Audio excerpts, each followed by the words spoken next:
li fi nekkoon moo gën ni mais Serigne Moustapha Sy Al Amine il a parfaitement raison li fi nekkoon moo. gis nga sa waay allez vous faire foutre loolu lañ la wax va te faire foutre yow na yaa koy formuler lu mu bëgg a wax li mu wax ñëpp dégg nañ ko tu es un sénégalais on est sénégalais fii on se connaît wax ji mënoo ko juger tey ñun dañ koy juger depuis ses sorties avant les élections voilà il a traité quelqu'un de vulgaire violeur te amul si moom benn preuve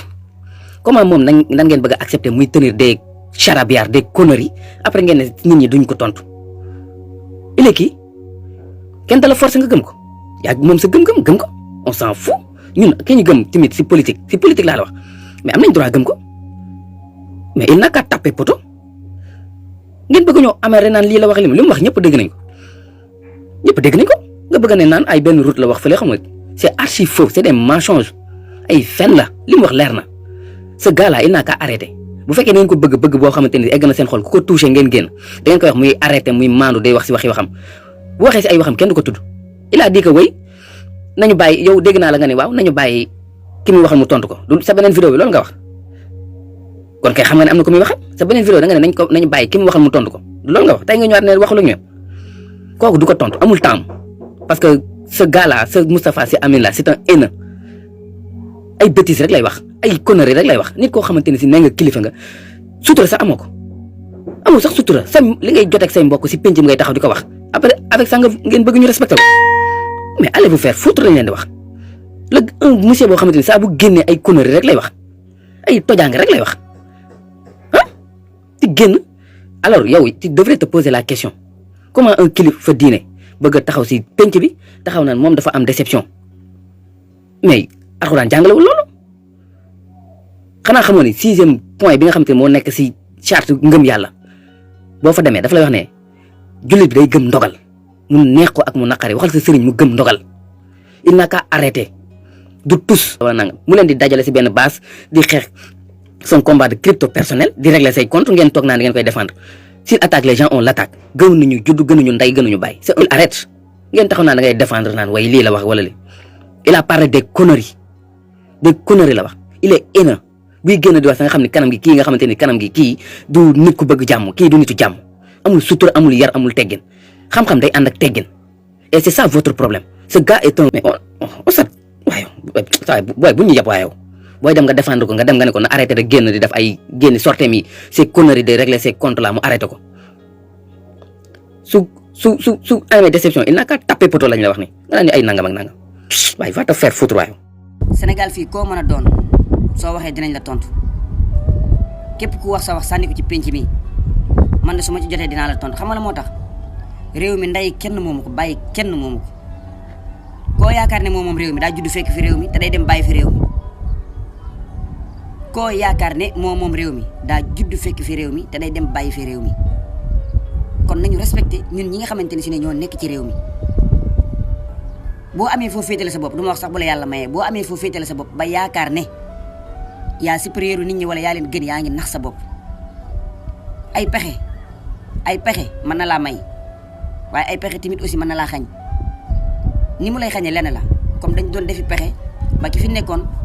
daan jël alalam wala daan jël alalu réew mi di ko neexale ñenn ci askanu réew mi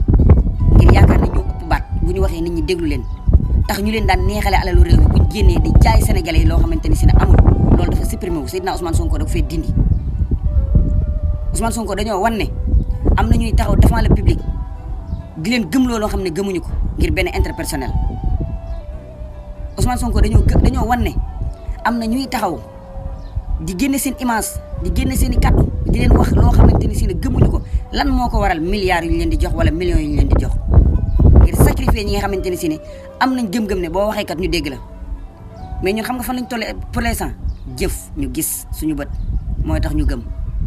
mais waxi kese duñ ci gëm kenn man boobu personnel kenn mënut a wax ci àddina ba ma gëm la te jëfoo da ngay jëf rek ma mën la.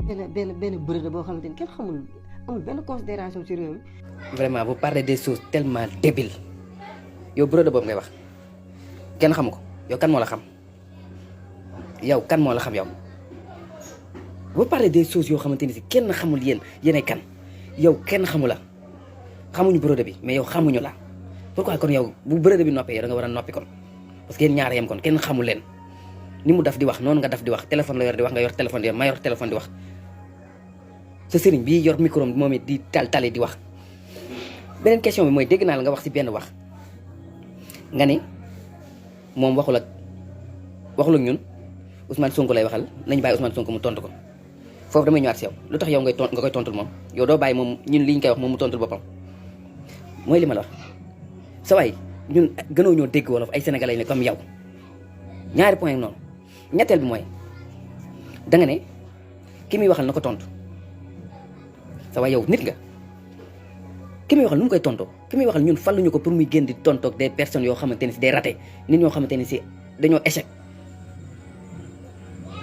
moo wax la lu tax ma wax la lool léegi moom dafa génn sa sëriñ bi dafa génn wax ne Ousmane Sonko est un vulgaire violeur boobu justice àtteegul waaye léegi moom lu ko teree mu bàyyi Adji Sarr défendre boppam lu tax moom mu koy défendre ndegam su fekkee ku nekk ki nga waxal kooku la war a tontu rek lu tax moom bàyyiwul sa sëriñ bàyyiwul Adji Sarr défendre boppam muy défendre Adji Sarr mooy li ma la wax vous êtes tellement débile da ngeen di wax loo xamante ni si seen biir wax lañ leen di tontu pourtant du moom lañ violé du doomam lañ violé du mbokkam lañ violé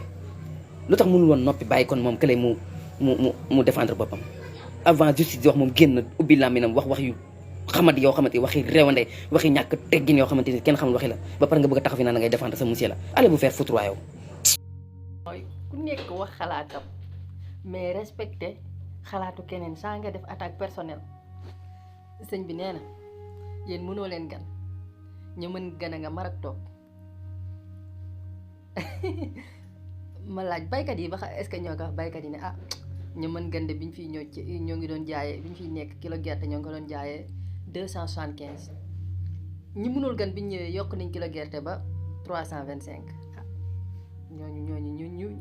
xaw ma ko ci mën gan daal côté boobu noonu beneen bu ci topp ma laaj consommateur yi ne leen yéen ñëwoon ak ñii ñu gën a mën gan ngeen consommateur yi ne ma ah ñee saako ceeb seeroon na de te ñi bu ñëwee wàññi nañ ko ah yéen mënu leen gan de parce que da ngeen a wàññi ceeb ma laaj sama njóobeen yi bëgg mburu yi ne leen ñii ba xam ñi fi nekk ak ñi fi woon ñu gën a mën gan njóobeen yi ne ma njóobeen yi fi nekk ne ma ñii nii ñoo mën gan parce que ñoom ñoo wàññi mburu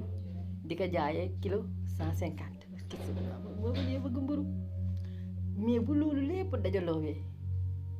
may wax sëñ bi rek ne ko ah gars yi ñoo góorgóorlu de wàññi nañ essence gars yi ñoo góorgóorlu ak situation bu ñu fekk dëkk bi Macky lebale ba fii ñi ñëw di góorgóorlu FMI téye xaalisu réew mi xaalis bi ñu war a lebal Banque mondiale téye loxoom ñuy débrouiller di dem ci marché sous région bi dafa lebu sëñ bi telewuñ gan de xaalis a bëreegul ci ñun rek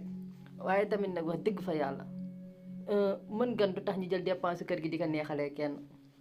sëriñ bi nee na tiit na jaaxle na ñi fi nekkoon ñoo gën ñii ma ne ko déedéet xam nga lay wax ñi fi nekkoon ñoo ma gënal ñii wala ñi fi nekkoon ñoo gën ci man que ñii ñi fi nekk nii de jubal jubbat lañu woote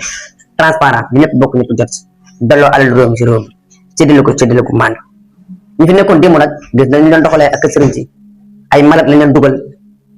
sëriñ ci bëri nekkuñ ci lenn lu dul toog muy dox ñu may wax xam nañ seen bopp sa classe gii moo tax ñuy wax parce que tey bu fi état ñëwee wootu jubalti ak loo bañ Ousmane Sonko sooy waxal jëm si Ousmane Sonko donte say waxi démb si Ousmane Sonko yëpp ñu ngi koy dégg mais loo bañ Ousmane Sonko loo bañ Sonko bu mu tax nga généraliser état bi gouvernement bi ñu tax ñu bëgg réew mi leen di doxal tranquillement duñ jël benn dërëmu réew mi di ko jox kenn ku ci maye nag am nga droit lamb sa poche wala jël si sa salaire joxe mais en cas jël ay malet di ko séddale di ko joxe loolu moom jeex na si réew mi Sénégal